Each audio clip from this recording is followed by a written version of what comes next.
मंजुली प्रधान और आप देख रहे हैं न्यूज लाइव। सुप्रीम कोर्ट से टीएमसी को झटका, मतगणना में केंद्रीय कर्मचारियों की तैनाती नियम विरुद्ध नहीं।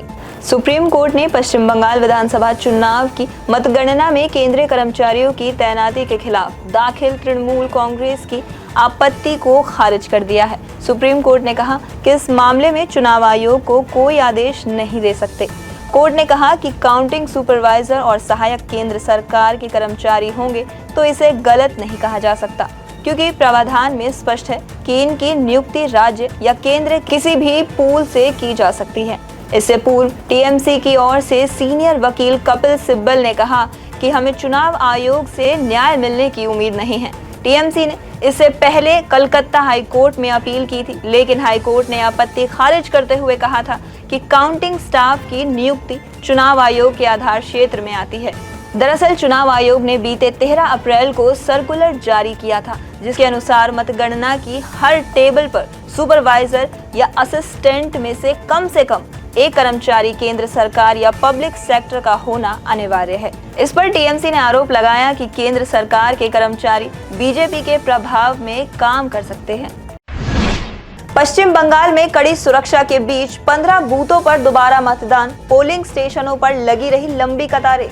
पश्चिम बंगाल विधानसभा चुनाव के दूसरे चरण की वोटिंग के बाद इलेक्ट्रॉनिक वोटिंग मशीन में गड़बड़ियों की शिकायत के बीच चुनाव आयोग ने दक्षिण 24 परगना जिले के 15 मतदान केंद्रों पर पुनर्मतदान कराने का फैसला लिया था। इसके तहत आज मगराहट पश्चिम विधानसभा क्षेत्र के 11 और डायमंड हार्बर क्षेत्र के 4 बूथों पर सुबह 7 बजे से शाम 6 बजे तक दोबारा मतदान कराया गया।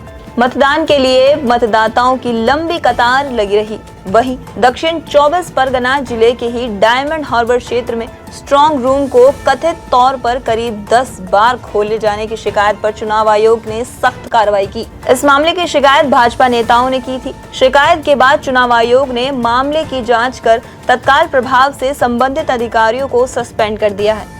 दूसरी ओर टीएमसी ने स्ट्रांग रूम और आसपास लगे सीसीटीवी कैमरों में गड़बड़ियों का आरोप लगाते हुए चुनाव आयोग को पत्र लिखा है। सरकार ने की इमरजेंसी अलर्ट सिस्टम की टेस्टिंग, देश में करोड़ों मोबाइल फोन पर एक साथ आया मैसेज। देश भर में आज करोड़ों मोबाइल फोन पर एक साथ 11:45 पर सायरन की आवाज सुनाई देने लगी और स्क्रीन पर हिंदी अंग्रेजी में एक मैसेज आया। सायरन बंद हुआ तो मोबाइल फोन पर आया मैसेज पढ़कर भी सुनाया गया। हालांकि सरकार ने पहले ही कहा था कि घबराने की जरूरत नहीं है। यह मैसेज राष्ट्रीय आपदा प्रबंधन प्राधिकरण ने भेजा था, जो इमरजेंसी मोबाइल अलर्ट ट्रायल का हिस्सा है। इस तरह राष्ट्रीय आपदा प्रबंधन प्राधिकरण ने आज ब्रॉडकास्ट अलर्ट सिस्टम का परीक्षण किया। यह परीक्षण देश के सभी राज्यों की राजधानियों और दिल्ली एनसीआर में मोबाइल फोन पर एक साथ किया गया। यह मैसेज हिंदी और अंग्रेजी के साथ सभी क्षेत्रीय भाषाओं में भी भेजा गया। इस मैसेज में बताया गया कि यह केवल परीक्षण है और इस पर कोई एक्शन लेने की जरूरत नहीं। केंद्र सरकार ने किया नागरिकता नियमों में बदलाव, एक साथ भारतीय और विदेशी पासपोर्ट नहीं रख पाएंगे नाबालिग।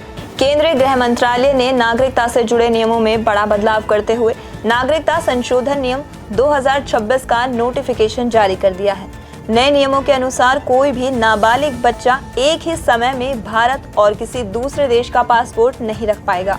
इसके साथ ही सरकार के आदेश पर ओसीआई कार्ड जमा करना होगा और ऐसा न करने पर इसे स्वतः रद्द माना जाएगा। सरकार के ये बदलाव ओसीआई कार्ड और नागरिकता आवेदन के लिए डिजिटल शिफ्ट की ओर कदम है।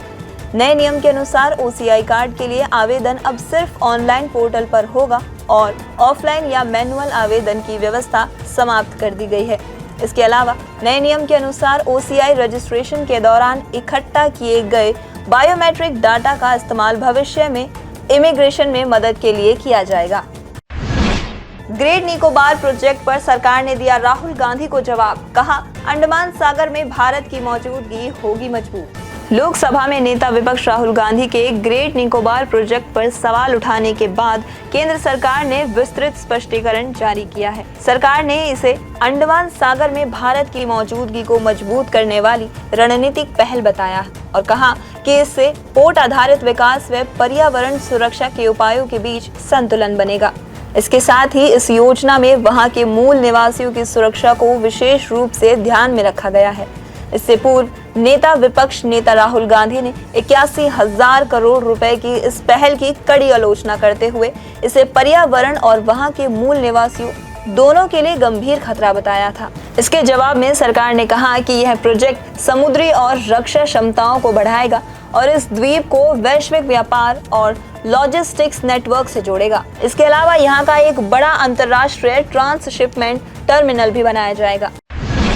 अमेरिकी राष्ट्रपति ट्रंप ने फिर ठुकराया ईरान का प्रस्ताव, कहा इसमें परमाणु मुद्दे का जिक्र नहीं। अमेरिकी राष्ट्रपति डोनाल्ड ट्रंप ने फिर कहा कि वे ईरान को किसी भी हालत में परमाणु हथियार हासिल नहीं करने देंगे, क्योंकि यह पूरी दुनिया की सुरक्षा के लिए बड़ा खतरा है। इसी वजह से अमेरिका को ईरान के खिलाफ युद्ध में उतरना पड़ा। अगर अमेरिका ऐसा नहीं करता तो ईरान के पास परमाणु हथियार होता और वह इजराइल, मिडिल ईस्ट और यूरोप को तबाह कर देता। ट्रंप ने दावा किया कि अमेरिका ने मिडिल ईस्ट को परमाणु खतरे से बचा लिया। ट्रंप ने यह भी कहा कि युद्ध रोकने का ईरान का ऑफर फिर से ठुकरा दिया है। इससे पहले ईरान ने बीते 26 और 27 अप्रैल को प्रस्ताव भेजा था, जिसे अमेरिका ने ठुकरा दिया था।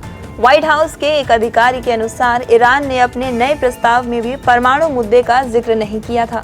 वहीं ईरान का कहना है कि हॉर्मूज को तुरंत खोलना चाहिए, जबकि परमाणु मुद्दे पर बातचीत बाद में की जाएगी। देश में 3 सप्ताह की बढ़त के बाद फिसला विदेशी मुद्रा भंडार, सोने का भंडार भी हुआ कम। पश्चिम एशिया संकट के बीच बीते सप्ताह देश के विदेशी मुद्रा भंडार में 4.8 बिलियन डॉलर से ज्यादा की गिरावट आई है। इससे पहले अप्रैल के 3 सप्ताह में विदेशी मुद्रा भंडार में 14 बिलियन डॉलर से ज्यादा की बढ़ोतरी हुई थी। रिजर्व बैंक के अनुसार 24 अप्रैल को समाप्त हुए सप्ताह के दौरान विदेशी मुद्रा भंडार में 4.820 बिलियन डॉलर की कमी हुई है, जबकि बीती 27 फरवरी को देश का विदेशी भंडार बढ़कर 728.494 बिलियन डॉलर के ऑल टाइम हाई पर पहुंच गया था। देश के कुल विदेशी मुद्रा भंडार में फॉरेन करेंसी असेट एक महत्वपूर्ण हिस्सा होता है। आज के लिए बस इतना ही। कल फिर मिलेंगे देश दुनिया की नई जानकारियों के साथ। तब तक के लिए देखते रहिए और सब्सक्राइब करिए IIMT मीडिया।